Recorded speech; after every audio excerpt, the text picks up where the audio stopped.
Hello, thank you for tuning in. Stuart, the unrepentant atheist. I do apologize. I've not made a video in the last 2 months. Also, I've kind of sort of run out of energy a bit for making videos. And well, I'm back today because something has happened in the atheist world on YouTube, which I thought I would comment on. So Matt Dillahunty has severed his connection with the people that run the atheist experience in Austin, and he won't be doing any more shows. I won't say sadly. It's been a great era having him on for 17 years, and it's been absolutely amazing. He's he's been on for 17 years, hundreds of times, and I frequently find myself going back and looking at old episodes, as I'm sure many of you do as well. It's always interesting even to re-watch episodes, even when you know them word for word, because they're just so interesting and amusing to watch. But no, there'll be no more for him on the atheist experience. I understand that there's been some friction between him and some members of the organization, something to do with an announcement that should have been made, and it seems that a decision was made and he wasn't informed about it, and he felt it was a bit of a snub. It was a bit disrespectful. Excuse me. So he's moved on. I mean, I don't know. There may be other reasons he's moved on. I, he may have felt that his time was more or less up there anyway. I don't know, but it may not be such a bad thing. I'll be very interested to see what Matt actually does. He's hinted that he may have his own show in that same slot, which would be interesting.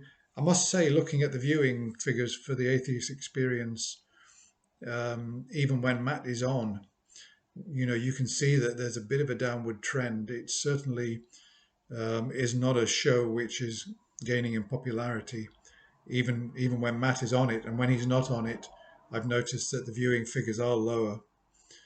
So, and this may be something to do with the fact that, as I've discovered with my own channel, that um, atheism is and apologetics is really a very limited niche market.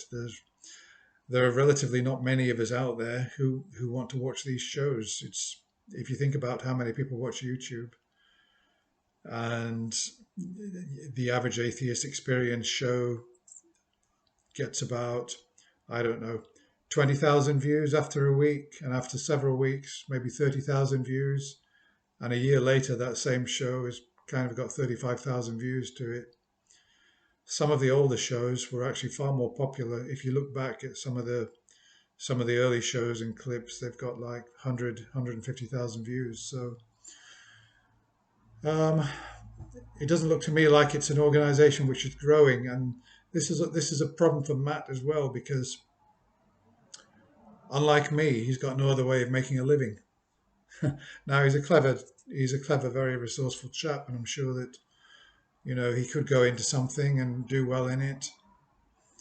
But atheism and counter apologetics doesn't really pay.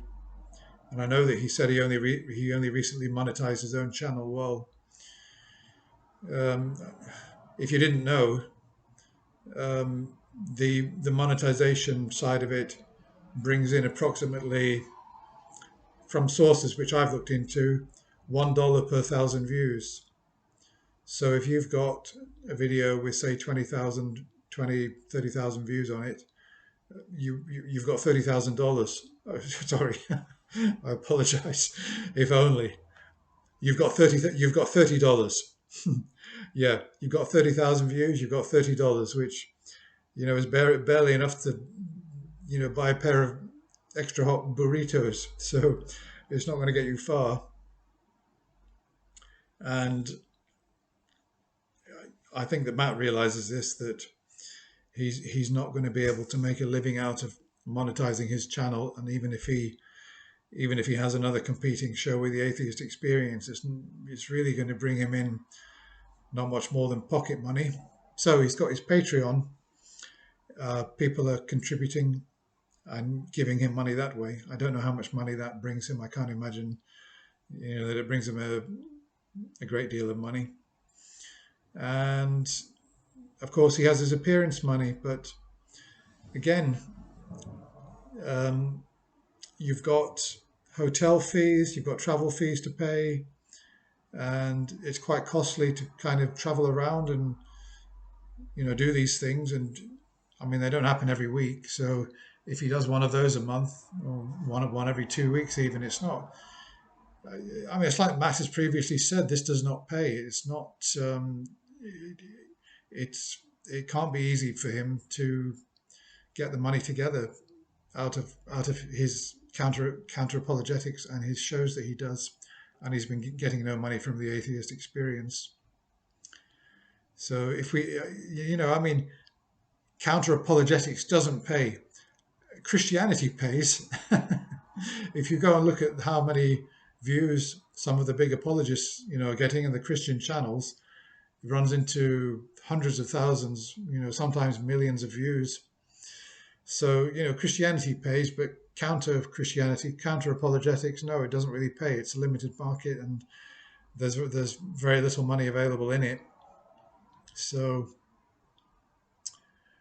I think that some of the other channels, like Stephen Woodford's channel and Cosmic Skeptic, they do much better than Matt in terms of views. I think Alex's videos get well over 100,000 views, 200, 300,000 views. So, although of course he also does Patreon, because even 300,000 views is only $300. It's just pin money, really. It's nothing. It's not.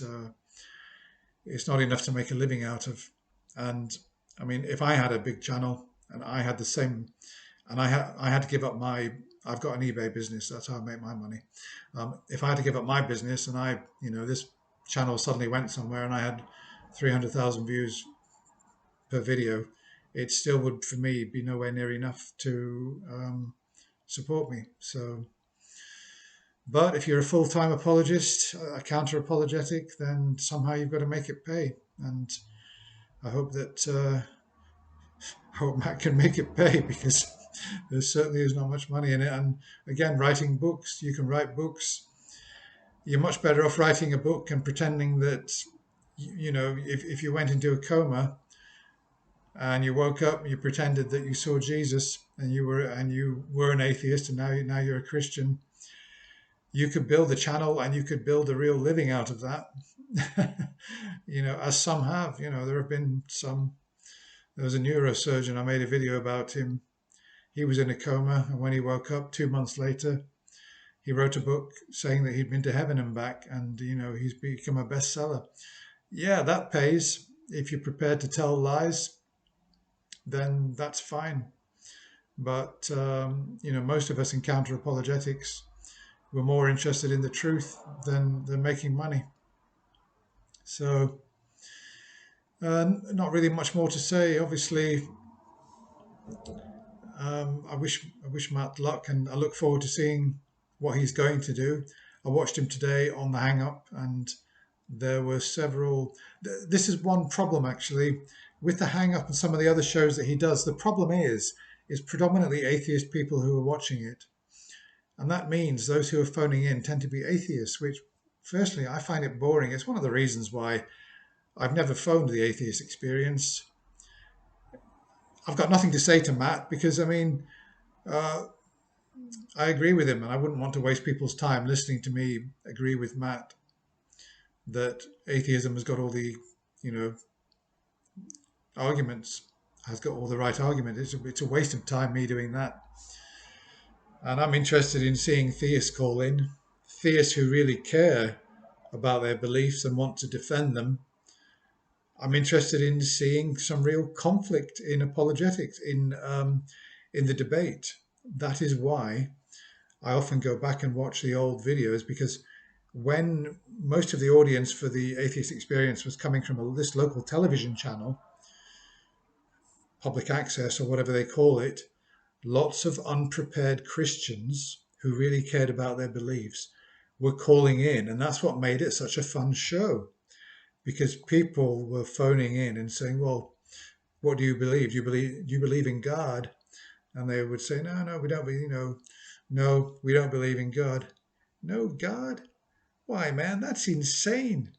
Where did we come to? Where do we go to when we die? I mean, that's the kind of thing that I enjoyed from the old atheist experience. These naive, clueless Christians were calling in, and it was so sort of funny to watch them. And, occasionally, one of them would suddenly realize that, actually this atheism thing is actually quite a serious thing and it's quite formidable as well because they realize they haven't got the arguments, or if they're too dumb, they don't realize they haven't got the arguments and they go away thinking that they've won the argument. So that was funny. That was great to watch. There was plenty of conflict and I really enjoyed that. But because the atheist experience became this kind of streaming thing and people were coming to it through streaming rather than the local cable TV channel, and it's predominantly an atheist audience, um, too many people are calling in who are atheists, and not enough really passionate theists are calling in. So it's been getting a bit boring. And I think that's one of the reasons why the channel has not really managed to grow because, I mean, it would almost be worth them paying some people to pretend to be theists and come on, just like in the days of old, or paying some real theists to come on and, you know, defend their positions because not enough real theists are coming on and actually presenting any arguments or being sort of naively dumb in the way that they used to be, which personally I found one of the big attractions about the show. So yeah, so it's not really looking good. It's there's not really enough. There's not really enough sort of interesting stuff happening in counter apologetics, I'm afraid. But I'll keep following it as I will do because it's still interesting. I still find it interesting, and while I find it sufficiently interesting, I will keep following it. And if the recent shows are not providing me with any kind of interesting amusement and stimulation, I'll go back and look at the old shows. So that's about it, really. Just to recap. Okay, so Matt has left the atheist experience. He's starting his own. I believe he's going to start his own maybe competition, his own show to compete. Possibly, he sort of hinted at that. In the meantime, let's watch out and see what he does. But anyway, sorry guys, I've rambled long enough. Let me know what you think, and if you know anything, if you know anything more in addition to what I've said about what led to Matt leaving, if you have any additional information which is reliable, which could be checked out, or even if it can't be checked out, post below. Bye for now.